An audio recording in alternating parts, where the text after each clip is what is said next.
Hello everybody, this is Sala. You guys are learning C Sharp in this exciting course. In the last couple of lectures, we discussed relational and logical operators. And it's now time to put everything together and implement the logic using the if statements. If statements utilize the logic that we create using the relational and logical operators and let the program decide things. Before you start this lecture, just make sure you have taken the last two lectures. Let's move on with one thing in mind. Both the operators, relational and logical operators, they both return a Boolean value that can only be true or false. The if statement takes that final Boolean value and then let the program decide. This lecture is gonna be lengthy because if statements have several different variations and we learn all of them. So you can simply take pause if you feel yourself tired or overwhelmed and then come back again, continue the lecture where you left off. You can simply use the timeline of this video to remember your progress, right? Let's now move on. The first thing that you need to learn is the structure and the behavior of the if statement. So let me code an if statement and then I'll explain it to you.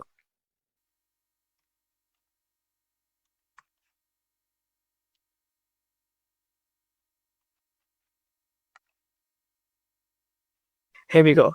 You see a fully functional if statement. The structure of the statement is simple. There are three important things in the structure I want to point out. The first one is the keyword if. If statement starts with the keyword if. The second important thing is these two small parentheses. So the keyword is always followed by these two parentheses. And the third important thing in the structure is the if block or if body, which is created using curly braces, right? So that is the structure of the statement: keyword, small parentheses, and block. Let's now talk about the behavior or the functionality.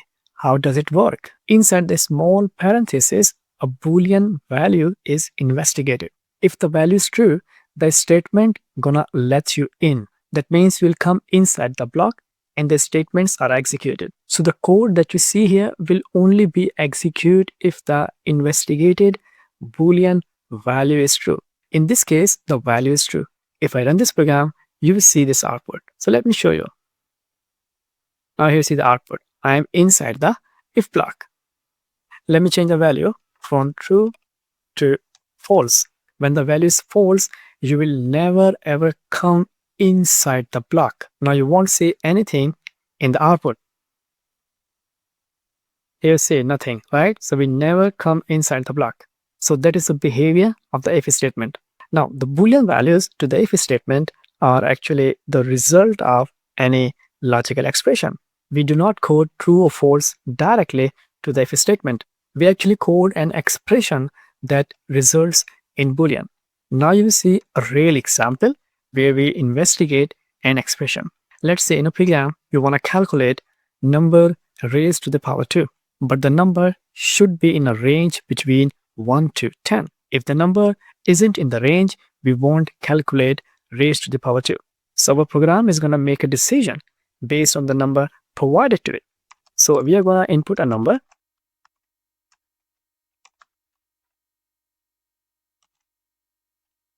After the input, we will investigate if the number is in the range or not. So if the number is in the range or in between 1 to 10, this expression will return true. And that Boolean true is processed by the if statement. We can print result in the console.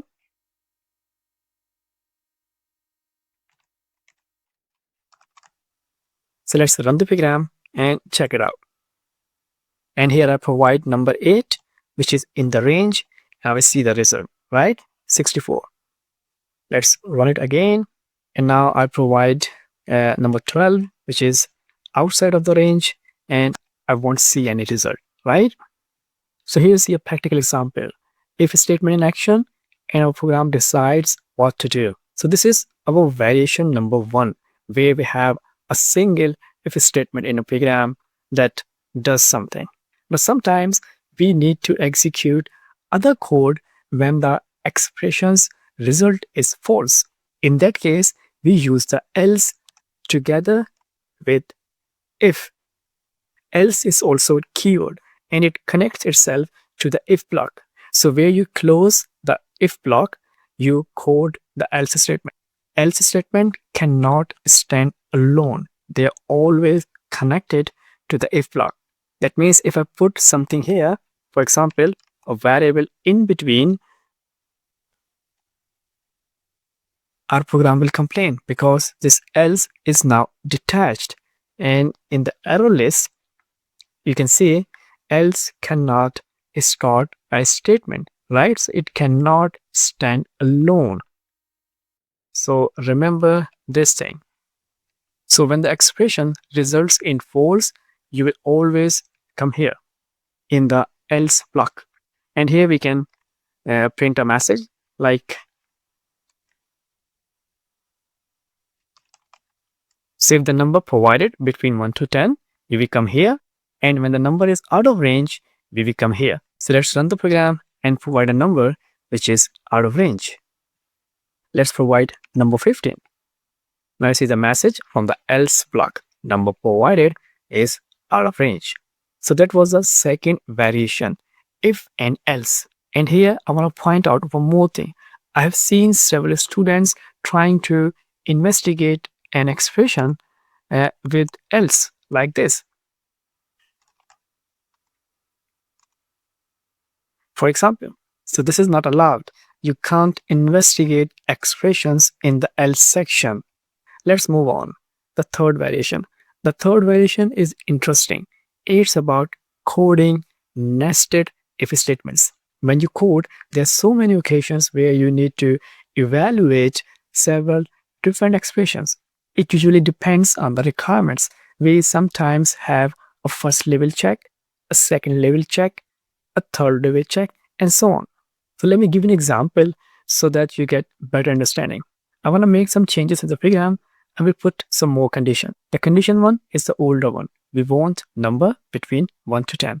And in that specified range, we have the even numbers and the odd number.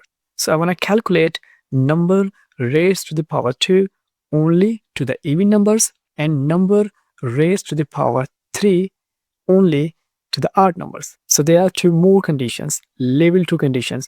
This one is the level 1 condition and the others are level 2 condition. So we make sure first the number is in the range and then we process further. So our enhanced program is going to look like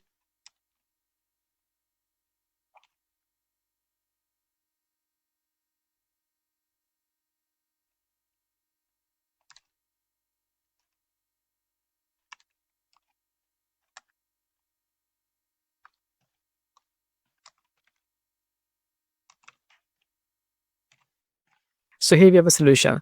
If the number is even, then raised to the power 2. And if the number is not even, then raised to the power 3. The second if statement is not necessary. And you might have thought about it. If the number is not even, then it is odd. So we don't need to investigate for the odd numbers. We can even simply code an else block like this. This one is a better solution, but the result in both the cases would be the same. Let me give you another example, but this time we'll code a complex program. We'll code a simple ATM machine where the user needs to log in by providing right PIN code. And after that, there will be three options: check balance, cash out, and deposit. And user can choose any one of them. This is going to be an interesting program with many conditions. So let's code it.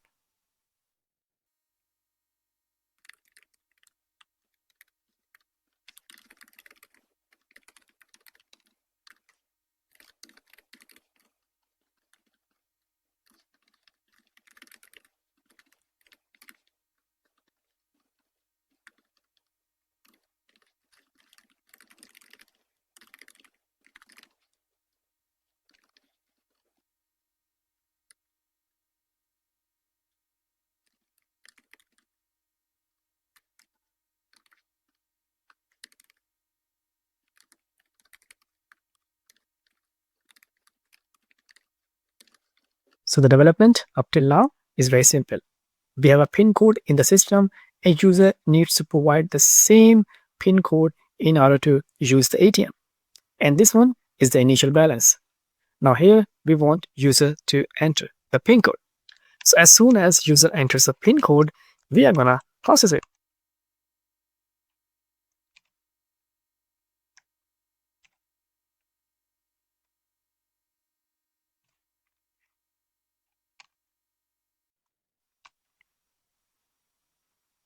So this is the level 1 check. If the provided PIN code is wrong, user will see this message. Otherwise, we'll come inside the if block. And here, we'll program the entire application. In my ATM, we have 3 options: show balance, cash out, and deposit. So let's code the option.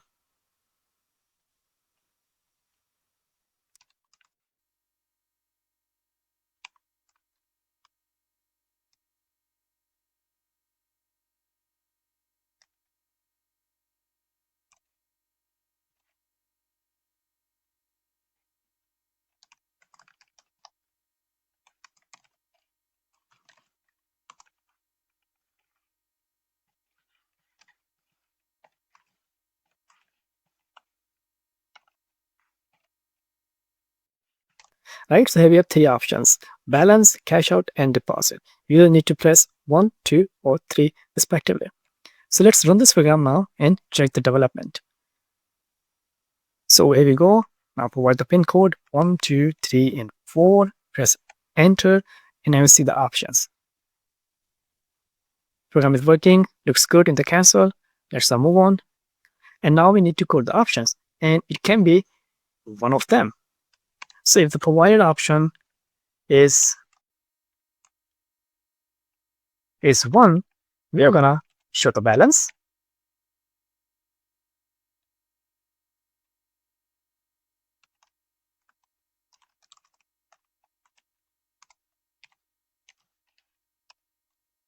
And the name of the variable is bank balance.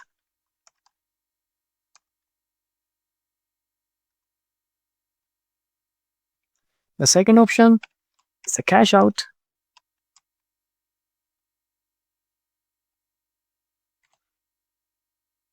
And to make a cash out, user need to tell how much.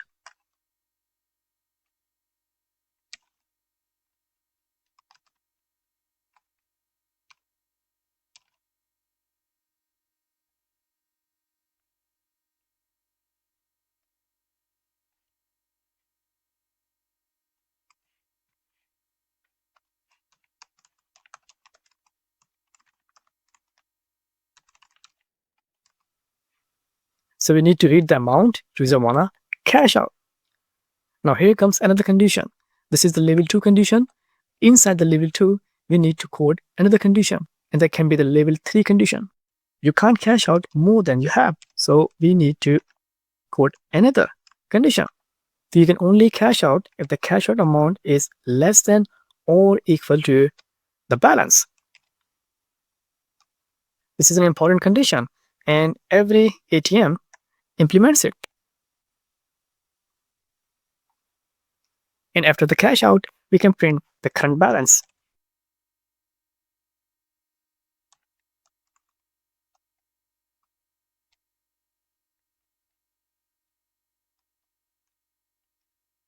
But if the user inserts the amount more than she has, then we need to inform her.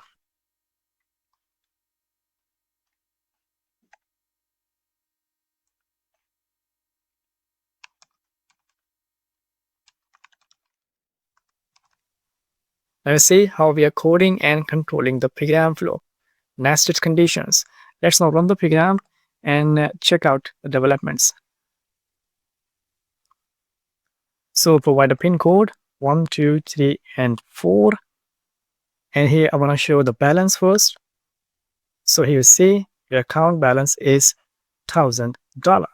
Let's run it again and check the cash out option. Now the cash out option, and I need to provide the cash out amount, let's say $500, and you see the current balance is 500.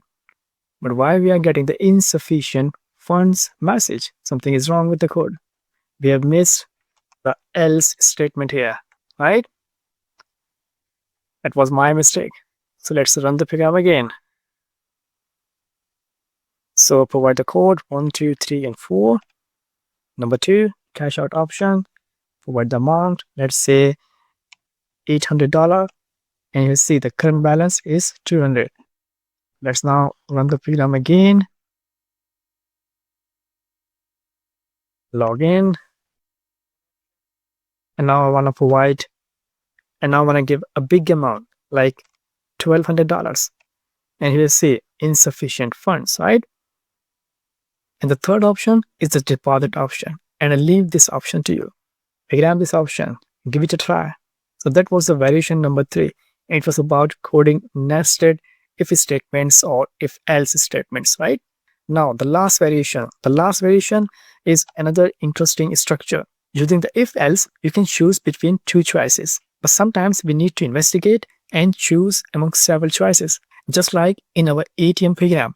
So here we have more than 2 choices, right? We have 3 options, 3 choices. So in that case, when you have more than 2 choices and you need to choose only one, you use if else if structure. So how do we code it? Let me show you.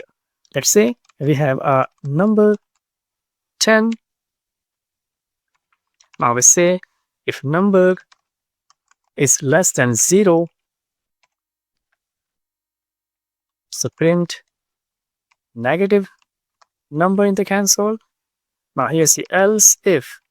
So if the number greater than 0 and number is less than or equal to 50, the number print number is between 1 to 50. Then I would say again if number is greater than 50 and number is less than or equals 100, then I will print number is between 51 to 100, and then I will close the entire if else using an else block. So if nothing becomes true inside the else block, and here we say the number is greater than 100. So this is the variation number 4. It's an structure if, else if, else if, else if. And you can close the else if structure by coding the else block in the end. If you don't need it, then don't code it. This structure has an advantage over alone if statements. For example, you can code this program just by using the if statements like this.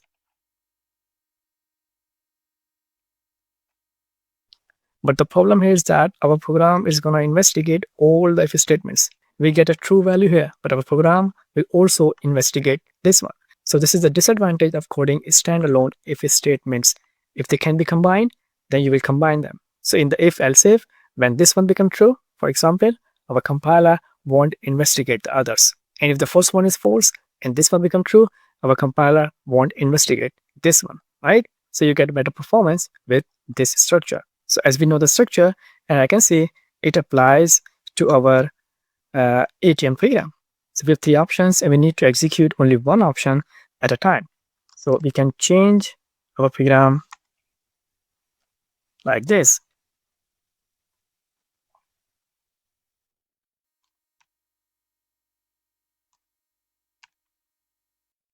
So you see the practical implementation of if else if structure. So my dear listeners, now we are done with the conditionals. Now you can write amazing programs. You can control the flow and you can make decisions. So that was all about the conditionals. Do some practice. I will see you in the next lecture. Thanks for watching.